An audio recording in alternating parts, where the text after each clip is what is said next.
Hello বন্ধুরা, কোনোতির হেসেলে আপনাদের সকলকে স্বাগত। তা আজকে বানাচ্ছি নিরামিষ খিচুড়ি। তা প্রথমে তো চালটা ধুয়ে ভালো করে ভিজিয়ে রেখে দিয়েছি, আর এক বাটি মতন মুগ ডাল সেটাকে আমি কড়াইয়ে ভালো করে নেড়ে নিলাম।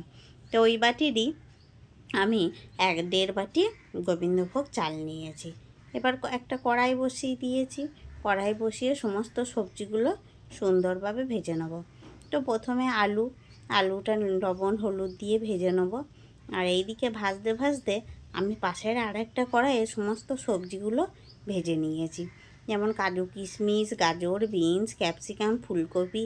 আর কড়াইয়েতে এবার দিয়ে দিলাম হচ্ছে তেল দেওয়ার পর দুটো তেজপাতা, একটা শুকনো লঙ্কা আর কিছুটা মতন গরম মশলা আমি গোটা ফোড়ন দিয়েছি।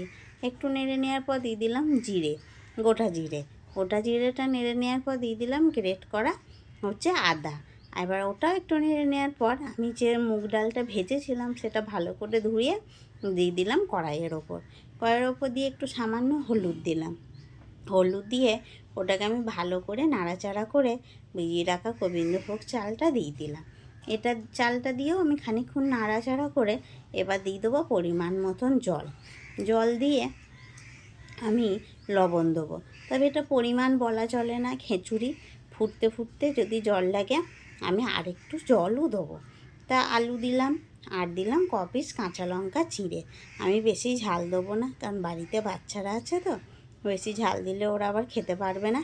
আপনারা যদি ঝাল চান আরেকটু ঝাল দিতে পারেন।